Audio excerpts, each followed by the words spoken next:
Do not be grieved, for the joy of Yehovah is your strength. So we see the temple dedicated once it was complete, and it was on this Feast of Tabernacles. But of course, Judah was disobedient again, and as a result the temple was destroyed again in 70 AD. The very day it was burned in 586 BC by the Roman general Titus, who later became Caesar. And it will be rebuilt in the future, and the entire planet will worship there. We see in Zechariah chapter 1 verse 16, "Therefore thus says Yehovah, I have returned to Jerusalem with mercy, my house shall be built in it, declares Yehovah of hosts. And the measuring line shall be stretched over all Jerusalem," or stretched out over Jerusalem, sorry.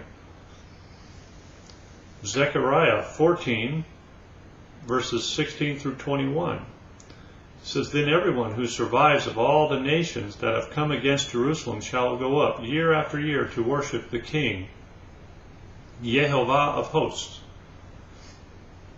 and to keep the Feast of Booths. And if any one of the families of the earth do not go up to Jerusalem to worship the King, Yehovah of hosts, there will be no rain on them. And if the family of Egypt does not go up and present themselves, then on them there shall be no rain. There shall be the plague with which Yehovah afflicts the nations that do not go up to keep the Feast of Booths. This shall be the punishment to Egypt, and the punishment to all nations that do not go up to keep the Feast of Booths. And on that day there shall be inscribed on the bells of the horses, Holy to Yehovah, and the pots in the house of Yehovah shall be as the bowls before the altar. And every pot in Jerusalem and Judah shall be holy to Yehovah of hosts, so that all who sacrifice may come and take of them, and boil the meat of the sacrifice in them. There shall no longer be a trader merchant in the house of Yehovah of hosts on that day." So his house is in Jerusalem, has been, will be in the future.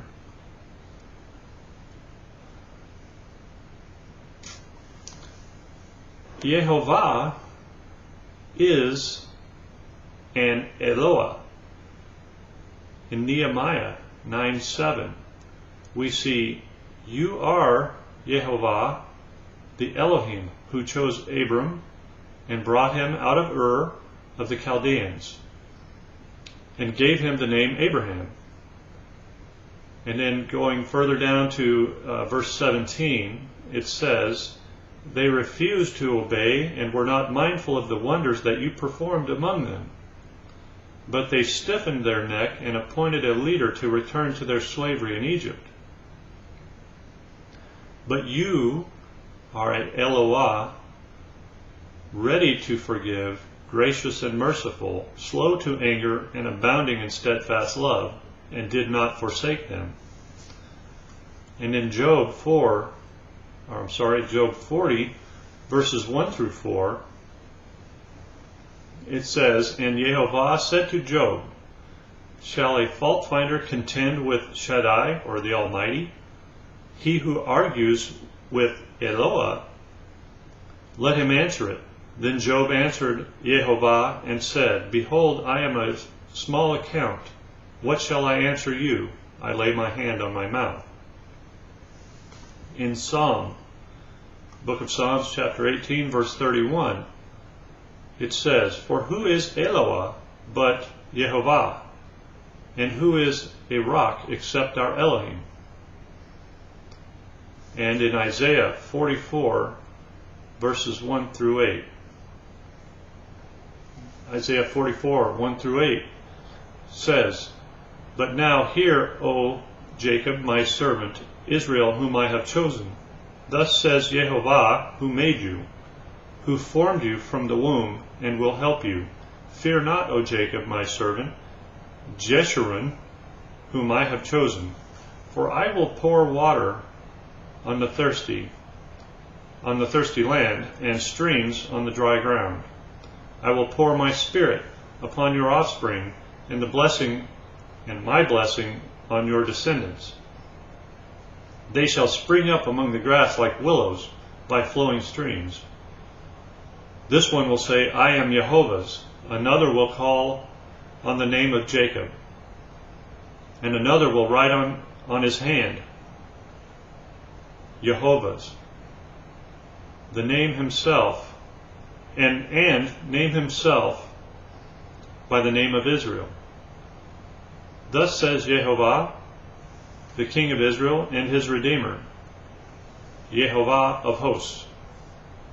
I am the first and I am the last. Besides me there is no Elohim. Who is like me? Let him proclaim it. Let him declare and set it before me, since I appointed an ancient people. Let them declare what is to come and what will happen. Fear not, nor be afraid.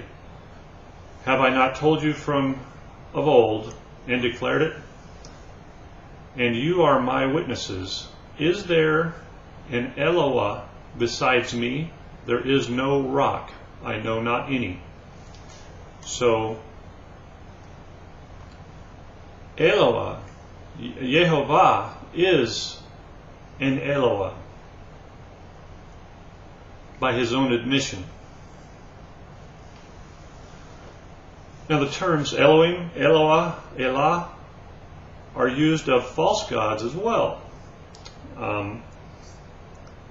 In Genesis 31, verse 30, it says, And now you have gone away because you longed greatly for your father's house.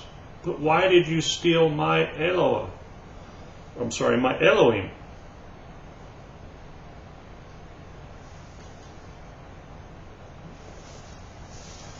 In Deuteronomy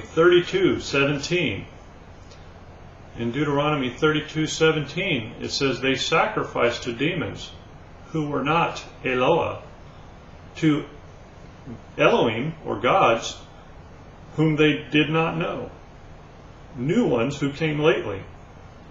Your fathers had not dreaded them. And that's actually from the literal version. Psalms 97 verses 7 through 9 says, All worshippers of images are put to shame, who make their boast in worthless idols. Worship him, all you Elohim, or all you gods. Zion hears and is glad, and daughters of Judah rejoice because of your judgments, O Jehovah, or Jehovah. For you, Jehovah, are most high over all the earth. You are exalted far above all Elohim, or all gods. In 2 Chronicles 32:15, 2 Chronicles 32:15 says, Now therefore do not let Hezekiah deceive you or mislead you in this fashion, and do not believe him, for no Eloah of any nation or kingdom has been able to deliver his people from my hand or from the hand of my fathers. This was Nebuchadnezzar talking. How much less will your Elohim deliver you out of my hand?